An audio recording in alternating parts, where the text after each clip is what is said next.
తాకట్లో ఉన్న బంగారాన్ని విడిపించి ఆ రోజున మార్కెట్ ధర కట్టి మిగిలిన డబ్బును మీకు అందిస్తుంది కొమ్మూరి గోల్డ్.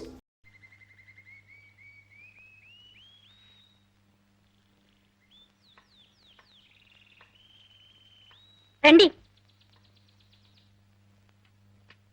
గురువుగారిని తీసుకొచ్చాను. నమస్కారం సార్.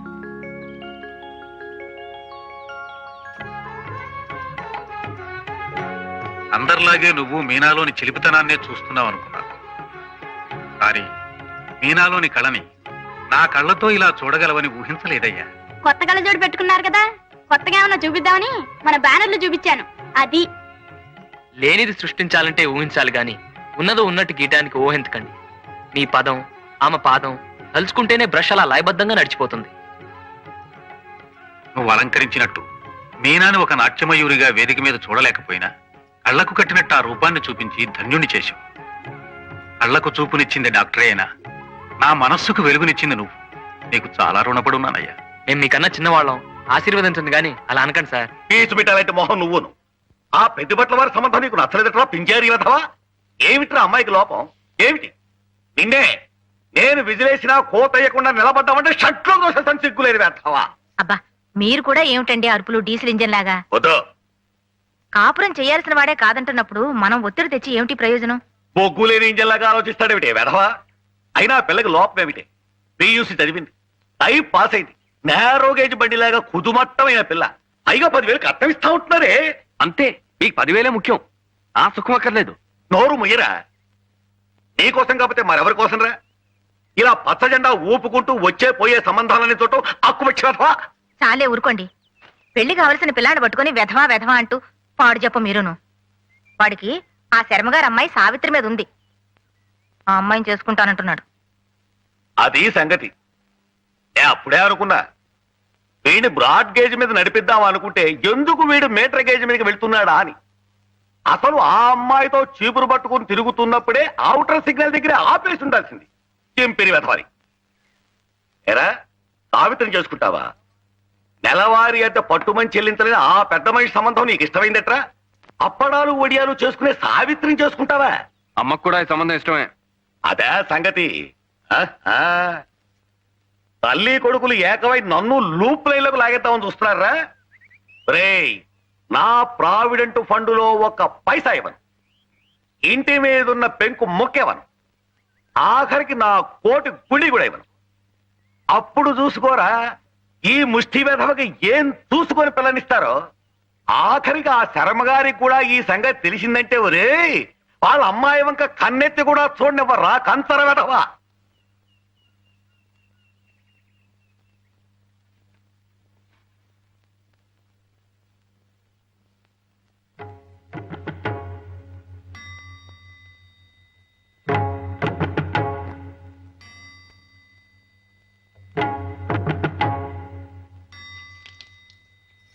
సావిత్రి, ఓసారి ఇలా రండి. రండి.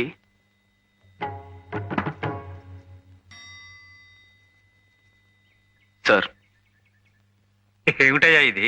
ఇంత పెద్ద నమస్కారం చేస్తున్నావు? చెప్తానండి. నేను సావిత్రి ఒకరంటే ఒకరు ఇష్టపడుతున్నాం, పెళ్లి కూడా చేసుకోవాలనుకుంటున్నాం. నాకున్న ఆస్తి అర్హత ఇదొక్కటే.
అబ్బాయిని చేసుకోవడం అక్కయ్యకి ఇష్టం లేదో కనుక్కో అమ్మా.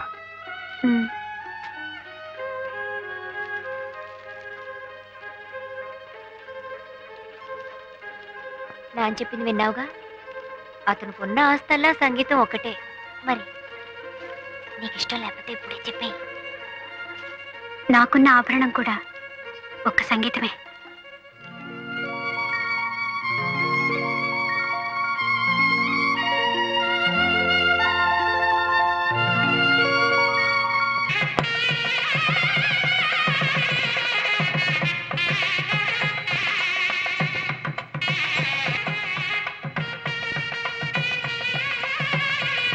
బావగారు, మీనాక్షి నృత్య ప్రదర్శన ఏర్పాటైంది. ఏమ్మా చాలా సంతోషం. బావగారు, ఆ, ముహూర్తం అయ్యే వరకు భోజనాలకు అందరం ఆగుదామా లేక పిల్ల జలాన్ని కానిచ్చేయమంటారా? అలాగే కానిచ్చేయండి. చాలా అదృష్టం అమ్మా. అమ్మా, మీనాక్షి నృత్య ప్రదర్శన ఏర్పాటైంది. తర్వాత చెప్పొచ్చు కదా నాన్న. అవునా? ఆ సంగతి తర్వాత చూడొచ్చు, ముందు కానీ.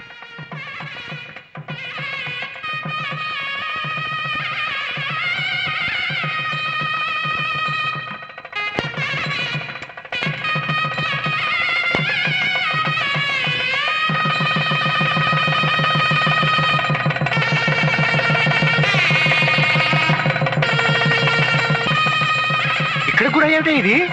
వధూవరులకి ఆర్తిద్దామనండి, ఉండండి. కళకళాడేమని మర్చిపారిపోతానే. అబ్బా ఇప్పుడు వైరప్ప. ఇదిగో బాబు, ఆ మైక్ ఇలా తీసుకురా, ఇక్కడ పెట్టు. అయ్యో మైకి సంగతి అది మేము చూసుకుంటామండి, అది మాకు అలవాటే. కానీ మీరే చూడండి. వస్తారులేండి, మీరు కంగారు పడకండి. అబ్బా రారని కాదండి, టైం దాటిపోయిన తర్వాత వస్తే మా సభ్యులు మా టొపేరా లేపేస్తారు. అదే నా కంగారు. ఏంటి అబ్బాయిని తీసుకురాలేదు? ఇవాళ విరోచనాలకు మందేశం, కొంచెం గొడవ అవుతుందని. ఇది కొంచెం పట్టుకోండి. ఇక్కడ కూడా తెచ్చావెందుకు ఇవి? హారతిద్దామని. వైరప్ప అమ్మాయి మొట్టమొదటిసారిగా నాట్యం చేస్తుంది కదండి, అందుకని. బాగుండదే. కళాక్షేత్ర ప్రిన్సిపల్ గారు, అమ్మాయి నాట్యం చేస్తున్నసరికి మీ సంతోషానికి పట్టపగ్గాలు. బావగారు మొహంలో ఒకేసారి మెయిల్ కి ఎక్స్ప్రెస్ కి సిగ్నల్స్ ఇచ్చేట్టుగా ఉంది. ఏది ప్రమాణంగా వెలిగిపోతుందండి. నిజంగా ఈ రోజు నాకు దివ్యమైన పండగ రోజేనయ్యా. నమస్కారం మాస్టర్. దీర్ఘాయురస్తు. ఇంతకాలానికి వేదిక మీద తమ పక్కన కూర్చునే అదృష్టం కలిగింది. అంతా ఈశ్వర కృప నాయన. వెళ్ళి శృతులు చేసుకోండి. అలాగే. ఇంకో అమ్మాయి రాలేదా? ఇంకా రాలేదండి. మీ గజ్జలు ఎందుకండి బాబు?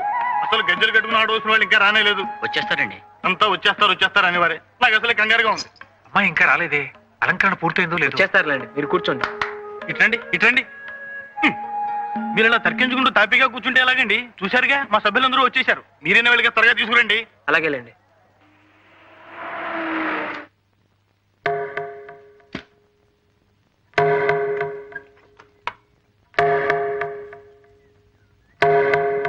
అదేమిటండి ఇంకా పూలతోనే ఉన్నారు?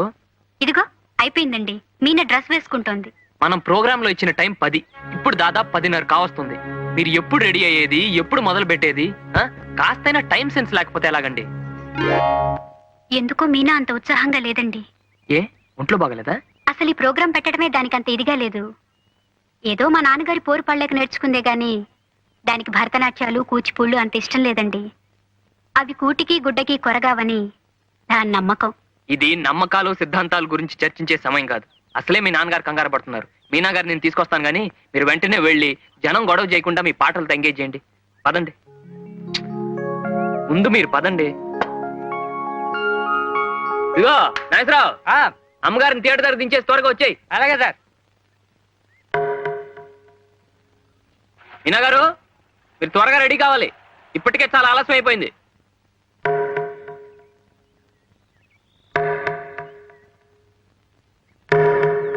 పూలు ఉన్నాయి, తీసుకురామంటారా? మీనా గారు, మీనా, ఏమండి? ఏమిటండి ఇది? మేమంతా కంగారు పడుతుంటే మీరు ఇంకా ఇలాగే ఉన్నారంటే అర్థం ఏమిటి?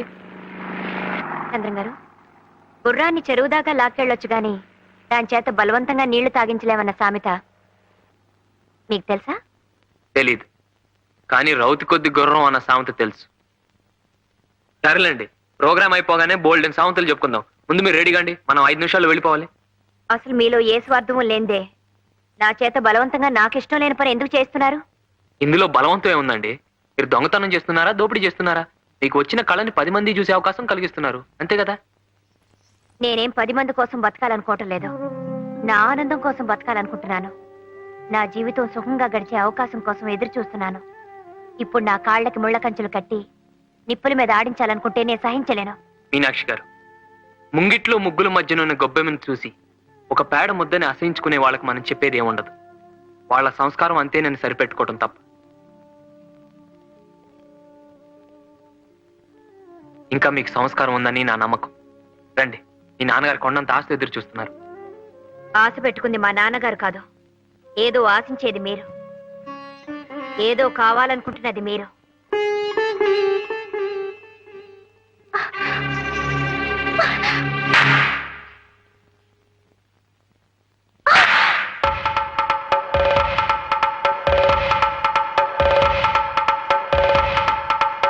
నేను పచ్చదిండా ఊపి విజిలేసేస్తాను.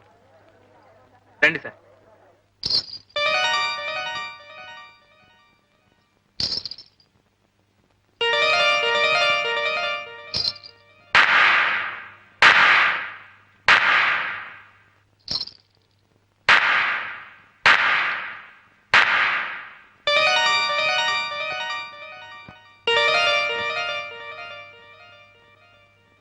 అందరికీ నమస్కారం. చైతన్య భారత ఆధ్వర్యంలో ప్రఖ్యాత నాట్యాచార్యులు శ్రీ వేదాంతం శేషేంద్ర శర్మ గారి కుమార్తె కుమారి మీనాక్షి నృత్య ప్రదర్శన కొన్ని క్షణాల్లో ప్రారంభమవుతుంది. మీరు సావధానంగా తిలకించి ఆ చిరంజీవిని ఆశీర్వదించవలసిందిగా ప్రార్థన.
అసలు అసలు ఆ చంద్ర ఎవరు మన విషయంలో జోక్యం చేసుకోవడానికి?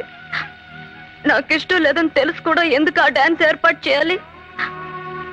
బలవంతంగా ఊరికమ్మ మీదకి లాక్కెళ్ళినట్టు నన్ను ఎందుకు ఆ స్టేజ్ మీద పడేయాలి? అతనికేదో బుద్ధి చెప్పాలనే కక్షతో అలా చేసేనే కానీ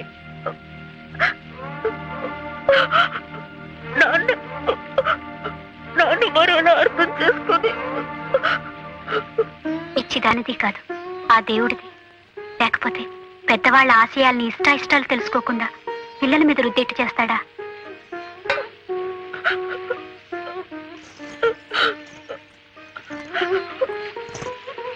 ఇక నీకు ఇష్టం లేని పని ఎవరూ బలవంతంగా చేయించరు. ఆయనతో చెప్పి ఏ ట్యూటోరియల్ కాలేజీలోనూ చేర్పిస్తాను. నీ కోరిక అదే కదా? ఓ డిగ్రీ వచ్చాక మిగతా విషయాలు ఆలోచిద్దాం. భాగ్యలక్ష్మి గారి చెల్లెలు డాన్స్ నేర్చుకుంటుందిట. వాళ్ళు గజ్జలు కొనుక్కోవాలనుకుంటున్నారు. ఇవికిరా.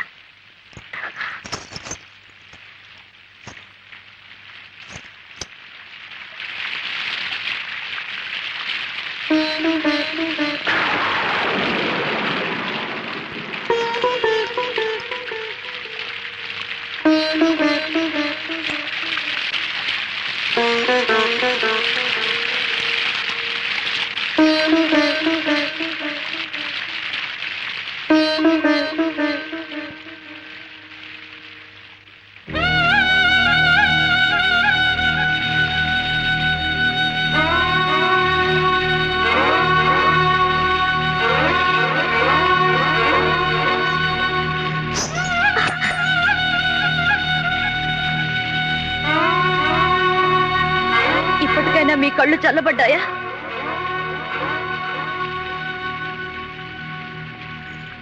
నా కాళ్ళకి గజ్జలు కట్టకపోతే ఆ నటరాజుకే ద్రోహం జరిగినట్టు ఆ రోజు తెగ బాధపడ్డారు. నాట్యం నాట్యం అంటూ నా వెంట పడ్డారు, వేధించారు, నా ప్రాణం తీశారు, ప్రోగ్రాం పెట్టారు.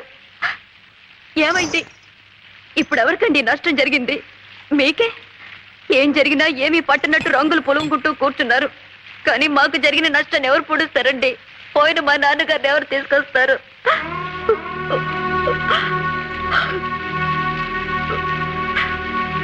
ముందు తలదొడుచుకోండి, కాస్త వేడిగా టీ తాగుదురు గాని. ఇలాంటి మర్యాదలు కాదండి మీరు చూపించాల్సింది.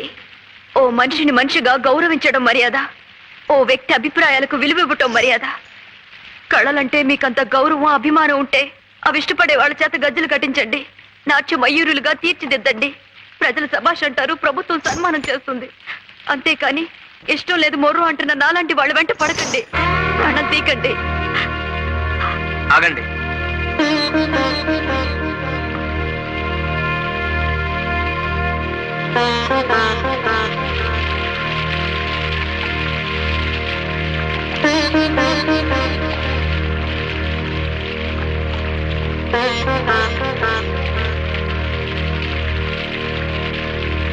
Thank you.